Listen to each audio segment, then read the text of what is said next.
Precisamente hoy nos acompaña Pío García Escudero, portavoz del Partido Popular en el Senado. Muy buenas noches. Hola, buenas noches. Bueno, aprovechando su visita a esta casa, lo cual le agradecemos mucho, hemos preguntado a la gente de la calle qué es lo que opina sobre las funciones del Senado hoy. Y bueno, mire, porque esto es lo que nos han dicho. Para mí casi sería, con respecto a las leyes, casi sería más importante, porque en realidad ellos son los que, con las propuestas del Congreso, deben de ratificar o no, y eso tiene que valer, cosa que pienso que al final no. Me parece que está un poco de tapadillo, pues ya tener algo que fuera más importante, parecido como a los diputados, un poco más de decisión, tomar decisiones, vamos. Me parece que está en segundo plano ahí siempre. Pienso que es un estamento que no tiene razón de ser habiendo un parlamento. Creo que es un retiro dorado de ciertos políticos y pienso que no estamos alimentando una institución que no creo que tenga la importancia que se le da. Pues hombre, el Senado se supone que tiene que influir en la ciudadanía de las autonomías, de las provincias, de luchar por el territorio, y esa función no la cumple. Si está creado para eso, que la cumpla o que lo quiten. El Senado debería ser la Cámara Territorial, como bien está explicado, y ser una auténtica, donde se debatieran los problemas territoriales. Tal como está, prácticamente sobra.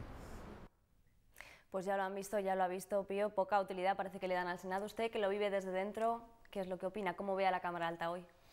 Yo creo que el Senado hoy es el gran desconocido dentro del sistema bicameral que tenemos, que lo hemos tenido muchas veces a lo largo de la historia, y lo tienen muchos países también, es decir, el tener Congreso, tener Senado. El Senado es una cámara de segunda lectura, donde vienen las leyes después de verse en el Congreso. Es una cámara de reflexión, porque en este caso las leyes se ven desde un punto de vista más tranquilo. En el Congreso todo es más inmediato, es más visceral, más activo, ¿no? El Senado se ven desde un punto de vista más tranquilo, se mejoran las leyes y se devuelven al Congreso. Se hace control del Gobierno exactamente igual que en el Congreso.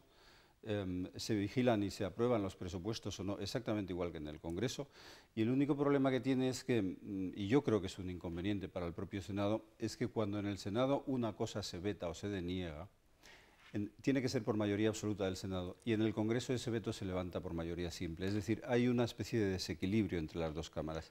Aparte de eso, el Senado tiene una virtud que no tiene el Congreso. Efectivamente, la Constitución dice que el Senado es la Cámara de Representación Territorial, y efectivamente el Senado es el único sitio que hay ahora mismo donde pueden encontrarse, debatir y coordinarse el Gobierno central con las comunidades autónomas.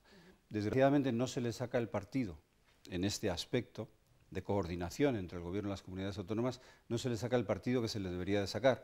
Eso es más una voluntad política, una voluntad del Gobierno, de los partidos políticos, pero eso está ahí y habría que hacerlo, habría que sacarle ese partido. Pues enseguida, bueno, en un periodo de tiempo muy escaso, vamos a ir a ese tema que usted acaba de comentar, pero antes le querría preguntar, porque sí que es cierto que cuando uno habla con la gente, con los ciudadanos, aprecia una gran apatía hacia la clase política que preocupa o debería. Y capítulos como el que se ha vivido hoy en el Congreso de los Diputados, donde de nuevo ha habido acusaciones cruzadas por el caso de los seres falsos, por el caso Gürtel, la verdad es que ayudan a esta desconexión entre los ciudadanos y la clase política.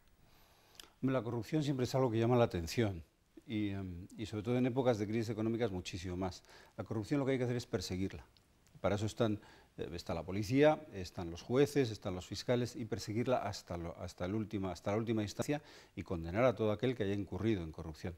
Ahora, también es verdad que influye en la visión que se tiene de la clase política, pero influye de una manera, yo pienso que un poco injusta. Porque en España hay decenas de miles de personas que se dedican a la política, hay decenas de miles de concejales, sobre todo concejales en pueblos pequeños, que son profundamente honrados, que no reciben nada a cambio del trabajo que están haciendo por mejorar la vida de los demás. Hay muchísimos diputados en muchos parlamentos autonómicos, hay muchos diputados en el Congreso, hay muchos senadores. Es decir, la clase política se conforma por mucha gente que estamos trabajando para mejorar la vida de los demás. Y los casos de corrupción afectan a una minoría, a unos porcentajes muy pequeños, que probablemente tengan más ruido, y al tener más ruido ejemplarizan o se generaliza en muchos casos la opinión sobre la clase política. Yo creo que habría que hacer una explicación de que eso no es así, que somos muchos los que estamos trabajando todos los días para mejorar la vida de los demás, que los casos de corrupción están muy circunscritos o afectan a una minoría, pero que desde luego hay que perseguirlos hasta el final. Una de las cosas que al hilo de la corrupción le quería preguntar es que ¿no cree que a veces el Partido Popular debería aplicar la misma vara de medir que parece que aplica a otros partidos como puede ser el Partido Socialista? Porque si uno mira, los dos tienen casos de corrupción. No, es decir, vamos a ver, nosotros cuando denunciamos determinadas cuestiones, cuando pedimos que actúe la justicia, que acude la Fiscalía, es porque hay casos evidentes de corrupción. El más sonado que hay ahora, el más sintomático que hay ahora es el de los ERES en Andalucía.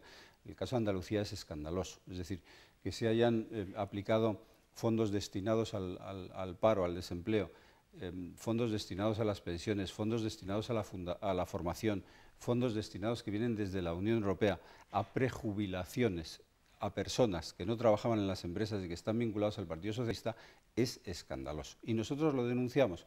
Ahora, nosotros también tenemos en cuenta algo que yo creo que todo el mundo debería tener en cuenta, y es que el ser imputado no significa ser culpable. Es decir, la Constitución española reconoce por encima de cualquier otra cosa la inocencia de la gente. Y lo que hay que demostrar es la culpabilidad. Y en muchos casos lo que se está aplicando es el principio de culpabilidad y lo que hay que demostrar es la inocencia, es decir, al revés de lo que plantea la Constitución. Desgraciadamente se ha asociado o se viene asociando el concepto de imputado al concepto de culpable. Y no es así, porque hay muchísima gente, muchísimas veces que se les imputa un delito que luego se demuestra que ese delito no ha existido, que no es verdad y que por lo tanto es inocente. Y sin embargo, cuando se demuestra que es inocente, eso ya no es noticia. Por tanto, hay que separar unas cuestiones de las otras. Bueno, le pido un poco más de brevedad en las respuestas, ya que sé que son un poco complicadas. Hablábamos al principio de ese papel del Senado también como conexión de las comunidades autónomas con el Gobierno central. Precisamente aquí en Aragón hay un sentimiento de abandono, de que Aragón no importa, tenemos proyectos muy importantes que ocasionan víctimas casi mensualmente. Hablamos de la Nacional 232, de la Nacional 2, de la Travesía Central Pirenaica. El Partido Popular tiene 3 senadores. No sé si usted nos podría contar por qué ese sentimiento que tenemos los aragoneses de que no, los grandes partidos mayoritarios no hacen nada por nuestra región. Los aragoneses tienen sus reclamaciones y tienen sus exigencias a las cuales tienen derecho igual que los demás en España. Es decir, en el Senado, en el grupo del Senado, nosotros somos 123 senadores que pertenecemos a todas las comunidades autónomas de España y cada cual tiene su problema, su reclamación y quiere llevar su reivindicación también ante el Gobierno central, ¿no? Nosotros sí le puedo decir que en el Senado trabajamos permanentemente por el tercer paso y por la travesía transpirenaica. Es algo, desde que yo estoy en el Senado, llevo 15 años, donde permanentemente los senadores de Aragón, los senadores del Partido Popular de Aragón, llevamos defendiéndolo, hablando incluso con senadores franceses, hablando con el embajador de Francia, sometiéndolo al Gobierno, porque entendemos que es fundamental y que es importantísimo. La mejora de las infraestructuras, lo mismo. Y los senadores del Partido Popular que yo tengo en el grupo, que son de aquí, de Aragón, trabajan incansablemente igual que los demás en defensa de sus intereses. Otra cuestión que tenemos ahora mismo en el candelero es sin duda la comedia, es las elecciones municipales y autonómicas, llegan en apenas un mes y medio. El Partido Popular tiene una gran mayoría asegurada en prácticamente todo el país, en Aragón también, aunque en menor medida, en Aragón Comunidad sí, en ayuntamientos quizás un poco menos. ¿Cómo ve a los candidatos populares? Yo los veo muy bien, porque yo lo que veo es que desde hace un tiempo, sobre todo desde que empezó la crisis económica, desde que por parte del Partido Socialista, del Gobierno, del presidente Zapatero, se negaba la crisis económica en principio, luego cuando se reconoció la crisis empezaron a adoptar una serie de reformas que ya llegaban tarde, faltan otra serie de medidas y de reformas por hacer que nosotros venimos proponiendo permanentemente y que el Partido Socialista o el Gobierno viene negando, y al final del final es que lo que hay es un descontento tremendo en toda España por los índices de paro que tenemos más del doble de paro que la media de la Unión Europea, por la cantidad de empresas que están cerrando, por la falta de competitividad, por la falta de expectativas de futuro que tenemos. Y lo que yo sí voy viendo, porque últimamente estoy viajando mucho por toda España, es que mucha gente ha depositado su esperanza o su confianza de futuro en el Partido Popular. Nos están siguiendo permanentemente en todas las propuestas que estamos presentando, nos están exigiendo, nos están midiendo, lo cual para nosotros nos da una enorme responsabilidad. Al final yo pienso que si somos capaces de llegar hasta el día de las elecciones, con las propuestas, con nuestros programas y corresponder a esa esperanza que tienen en nosotros, yo estoy seguro que tendremos un gran resultado. Bueno, lo veremos a ver, en cualquier caso será mayo y también será en el 2012. Quería preguntarle a este sentido ya para terminar, ¿cómo ve a Zapatero? Si cree que estamos a las puertas de su sucesión. Yo no lo sé porque es el único que lo sabe hoy por hoy es Zapatero y a lo mejor ni lo sabe él. Yo lo que sí veo es un tremendo desconcierto en el Partido Socialista. estamos a 2 meses escasos de unas elecciones. La sensación que da es que aquellos que concurren a las elecciones van a plantearse su campaña por su cuenta, no quieren saber nada ni de la dirección central nacional de Ferraz del partido, ni quieren saber nada de Zapatero, van a hacer su campaña, y lo que veo es un enorme desconcierto en la dirección nacional del partido, porque dan por amortizado a Zapatero, dan por invalidado a Zapatero, pero no saben exactamente hacia dónde dirigir su mirada como futuro o futuras candidatas, ¿no? Entonces, eso es un problema, porque es un partido de gobierno que debería de dedicarse a seguir gobernando, a seguir adoptando medidas, a seguir trabajando por el bienestar de todos los españoles, y la sensación que da es que están más preocupados de la propia sucesión de Zapatero. Pío García Escudero, portavoz del Partido Popular en el Senado, muchas gracias por acompañarnos en este día que ha hecho esta visita a Zaragoza para reunirse con los empresarios. Buenas noches. Buenas noches, muchísimas gracias.